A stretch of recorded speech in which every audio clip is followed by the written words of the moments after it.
Welcome back, guys, to another bootcamp video. Today, we're going to be learning about rejection blocks. Now, it's kind of weird that a lot of people are going to be saying, why rejection blocks this early? We just learned what a fair value gap and a market structure shift is.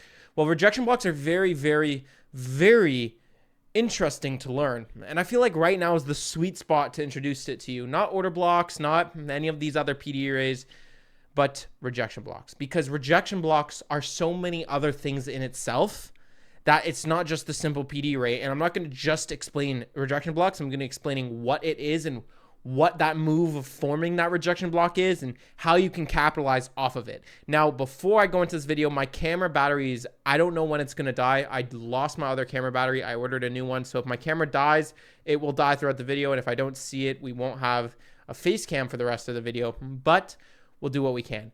So what a rejection block is, ideally, is the last wick of taking a higher or low, and then it trades right back lower or higher again rapidly, and it's like that little wick that takes price action. So I'm going to show you, for example, you can see price action will go up here, go down, right, moves this way, up, takes that high again, and then quickly moves down, and this is just a wick, right? Price action broke buy-side liquidity, like that short-term high, and then quickly wick down, which is also in itself a turtle soup setup.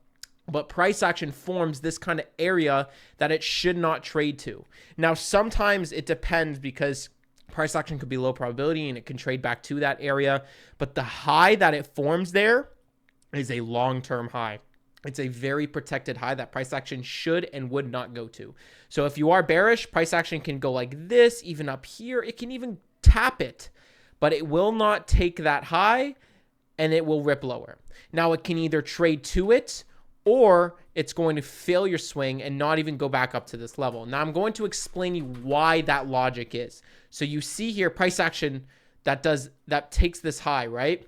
This little leg is trapped buyers. Price action went up here to take that high, and it created a false movement to the upside where people went in the markets on longs. So if price action rips lower, they're in drawdown. If it rips back up higher to this level, they get into break even. They get an opportunity to sell their position at no loss. So they're not going to do that. Price action isn't going to do that. It's going to maybe trade up to, I don't know, make people add more to their losses of those longs and then trade lower. But ideally, when this forms, it's just going to rip down lower. Later on in price action, it can turn back up, retest this level, then turn lower again. But that's not important right now.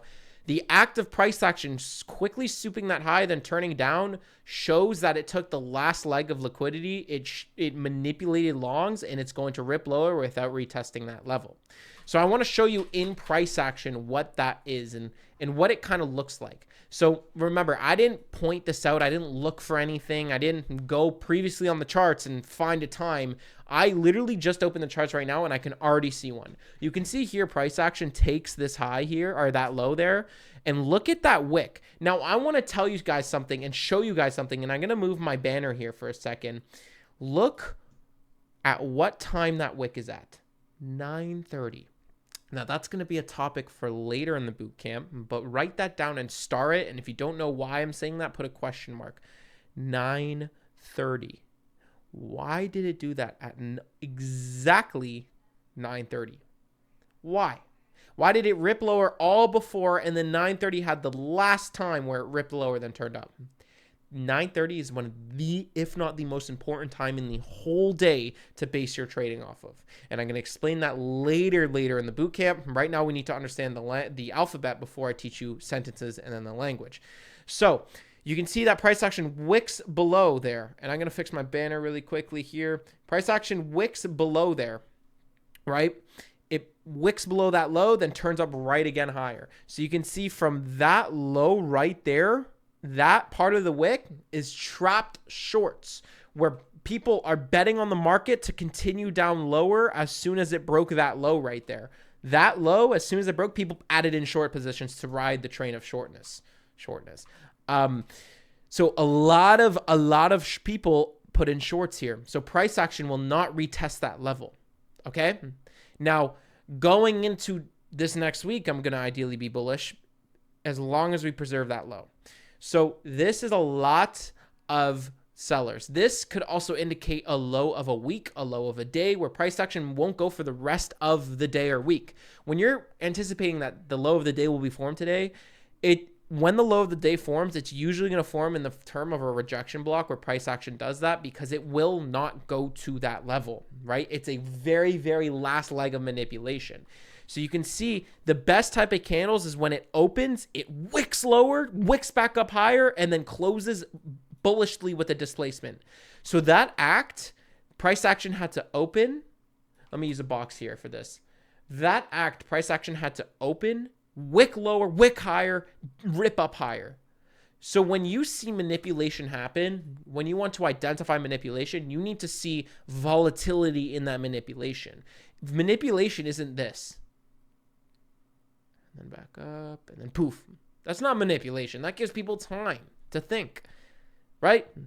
When you want to manipulate somebody, what are you going to do? You're going to talk fast. You're going to talk like you know what you're talking about. You're going to make it a fast-paced environment to not give them time to crucially think on what they're hearing right now. So the market, when it manipulates, it's always faster because it goes boom, people add in short. It creates fear, emotion into the market. Remember, the algorithm is like our worst enemy. They know how to read us easily. When it rips, people get emotional. People add FOMO. When you're in the live markets and you see the market go, it makes you feel like you're missing out on a move and you're going to get into the trade. Majority of the time when that happens, especially when it's away from your jaw, it will go back up higher. So you can see this was super, super volatile. It opens, it wicks down, wicks up, then closes back up higher, leaving a fair value gap. So not only did it form that rejection block wick, it also left a fair value gap that should be left open, a breakaway gap, showing that it took the liquidity it needed to here. It trapped the shorts, that it doesn't need to retest that level. It can go back up to our buy side liquidity here, these equal highs. So price action showed I would not take the trade, right? When it did that, I would not take the trade when it broke the high. But when that candle bodied and when we traded lower and failed to trade in that fair value gap, I would enter here, right? Stop always needs to be at the low of the rejection block. It's a key point on where you can put your stop loss. And I put my take profit at the highs. Ignore the RR here. So when I see that fair value gap was failed to go down to, that low was wicked as a rejection block, I see that it's clearly wicking up higher, and that was the last leg of manipulation. Now, here's the thing. Rejection blocks are amazing because it's the best point to put your stop loss. Why? Why is it? Because a lot of the times when you take market structure shift fair value gaps, sometimes your stop loss isn't protected because it could wick you out one more time. And I want to show you an example if I can find one here, but like, I don't know if I can find one right off the bat. For example, here, you can see, let me get this tool of drawing, high, or high, low, higher, high, lower, low, market structure shift, but it rips up higher again, then turns lower, then higher, then lower, then rips up higher one more time lethargically, then rips down lower. Okay, so when you try to take a market structure shift, you're at risk of price action taking the high again and again and again. But when you can identify a rejection block, that is when it shouldn't take it. Now, rejection blocks only form for high probability at specific times of the day, but that will be explained later. But another example, if you took a short here on the, like, let's say in a fair value gap or order block entry here, and you put your stop loss at that swing high, that rebalance that, there was a market structure shift here. Remember, high, low, higher high, breaks the low, lower low. It trades into it. If you took your short here and you see it rips lower and you put your stop here, you get wicked out here. Guess what this is? A rejection block. Guess where you put your stop loss here. What happened? We ripped lower and we didn't go back to that because that's trapped buyers. When you see price action form a wick that's big and then the body's kind of like this, the big wick, most likely that's price action doing this, right? Where it's forming, it's moving up higher, right? It wicks up higher, closes back down lower, right? And then the next candle is going to go like that. and it's going to reverse. And usually that big wick is at the bottom or the top of every single reversal. I'm going to show you that, okay? I'm going to show you that right here. I'm going to zoom out and I'm going to highlight every single point of reversal. Look, a reversal isn't this, where chop, chop, chop, chops, and then goes back up higher. You never see this. You never see price action go up, down, up, down, up, down, chop, chop, chop, chop, chop, chop, smooth, smooth, smooth, smooth, smooth, up. You always see this. Smooth, smooth, smooth, down, up, boom, boom, boom, up, like that. Okay?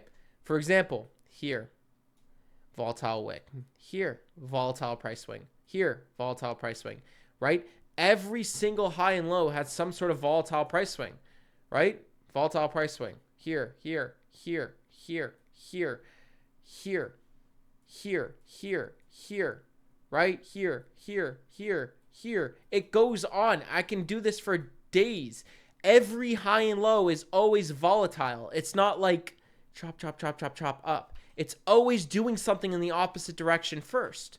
So when you understand that, you want to look for a move in the opposite direction that looks like that to trap buyers or sellers. So when I saw that it trapped sellers, I actually took this long. I took a long around up here though. I wasn't confident with it ripping up higher over here. So I didn't really, I wasn't bullish because it was ripping down lower. But once we started ripping up higher and formed this little pattern here where it left a breakaway in that rejection block, I got into the long around here and I rode that little piece and still made a lot of money.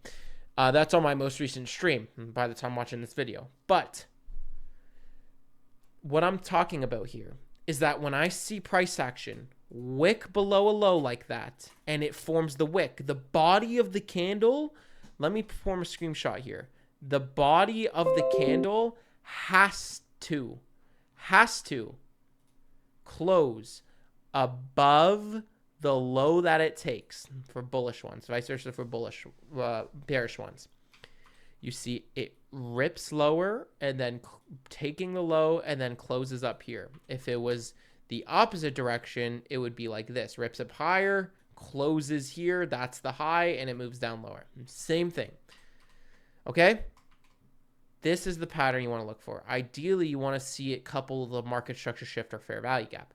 Low, high, lower low, higher high, but that was the last leg. So it actually goes against market structure shifts and fair value gaps. It wicks it out one more time because the markets also know what smart money concepts is. And sometimes it's going to manipulate the people that pattern trade market structure shifts and fair value gaps. So price action wicks down lower, trades up higher, forming a market structure shift fair value gap. High or low, high, lower, low, higher, high, right? So price action then displaces above that, showing volatility. If you have this wick, it needs to be followed by volatility after. If it isn't, and you have this wick, and then it just starts being choppy, that's seek and destroy profiles, okay? Because a lot of the time in very, very bad profiles, you have that, right?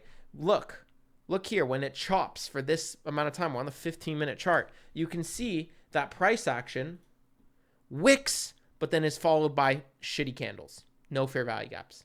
Wicks, shitty candles. Wicks, bad candles. Wicks, okay? Here, it wicks down, trades back up higher, forms a fair value gap, trades into it, respects it, then rips up higher. Okay, that means you could catch that move, but that's not in the right narrative. But I want to point out something that might catch your eye.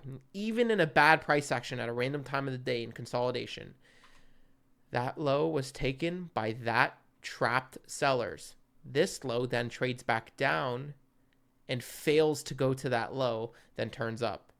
So that is the rejection block, but now this is also the rejection block. Now, the narrative is wrong, so I'm pretty sure it gets traded back lower, but that can also be used on when you want to see bullishness or bearishness. You can see when price action rips past it, it retests that level one more time, and then rips lower, okay? These are trapped sellers, okay? It rips up higher, and then rips down lower, and then it moves down lower lethargically, like really fast, making people get into short positions because they feel like they're missing out, that FOMO. So it manipulates people into getting into short here, and then it rips up higher again, retesting that, then rips down lower. Look what we have here in the 1 minute. Look at that. See that high? Look at that. See how it fails to take it? So there's a rejection block inside of that, retesting the old rejection block. Okay? Think about this as a market standpoint of where you are.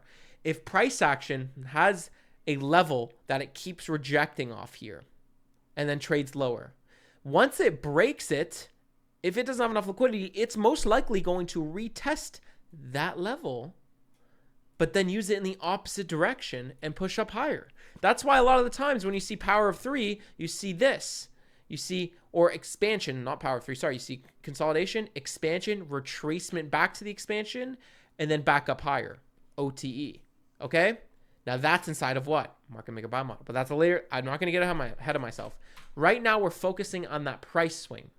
When you see fair value gaps, when you see market structure shifts, breakage structures, and liquidity sweeps, you want to see it followed by those big wicks. See that? It's an indication of price action forming one last leg of manipulation before ripping lower. Look, one last leg of manipulation, okay? Guess what it also does? Fails to take that high that formed and broke these highs. Okay, showing a rejection, but also showing one last leg of manipulation. Trades lower, followed by fair value gaps on the lower time frame. Does the same thing here. This rips up higher, but fails to take that high, trading back into this area. These wicks are storytellers. When price action form, trades up, and then down. And as a big wick, it's a storyteller. And I want to show you how I caught along in the market yesterday on live, how I ideally caught this long. When price action at real time was right here, it was by the open. I caught along of this candle. How? Let's just use this one for example. How do you catch along in this candle? When you see price action open and trade that much lower already, and then it starts turning back up higher, and the candle's already here, it's going to be hard to believe that it's going to go back all the way down again in the same hour to that low. So you can anticipate that that low right there is manipulation. That low. Now we drop down time frames and you see that low is a down close candle, an order block. It trades into what? An inversion fair value gap. We're getting ahead of ourselves. This one might be a difficult video, so please take it slow and try to understand as much as possible. But you see that price action. Let's go to a time frame where it's easier here. You see that price. This is why you can use multiple time frames. In that little down close part of that hourly candle, let's mark out the open. So the open of that 10 a.m. hourly candle is right here. It opens, it trades lower, and at the last bit, look at that wick. It's there. It's right there. You can see it. Once I saw that wick and then it ripped up higher, remember, it follows with volatility. After that happens, it rips up higher, not giving people a chance to close their position, and then retests that level again. Not this level, but here, fair value gap. See, fair value gap right there. I got into long, and then I caught that long. I did. I got that long. Price action will manipulate. Price action will form crazy wicks at the last leg. You can see here, right? This is the 3 minutes, but on the 5 minute, it's a bigger wick.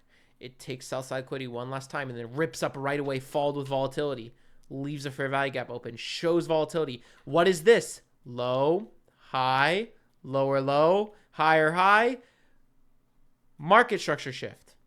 Breaking all these highs with a fair value gap, with volatility. Volatility tells a story. It's a very important factor in trading. But when you see price action form these types of wicks, it's an indication that something is going to happen if it's in the right narrative. Now, don't think that price action is going to reverse just because you see those wicks. You can see many times that happens and it doesn't reverse. And you need it at the right time in the right position. That's why I highlighted that 9:30 time, as you can see. I was like, look at that time. I'll explain why, but 9:30 has a lot of volatility where price action can reverse, and it happened at that time.